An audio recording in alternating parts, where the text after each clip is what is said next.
What's the meaning of Alan Clark? Alan Clark.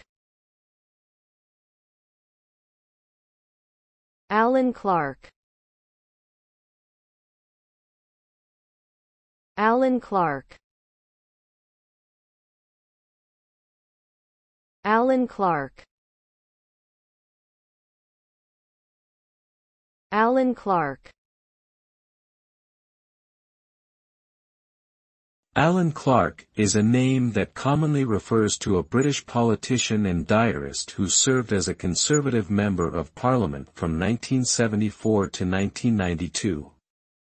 He was known for his controversial opinions and outspoken personality, and his diaries, published posthumously, offer insight into his personal and political life.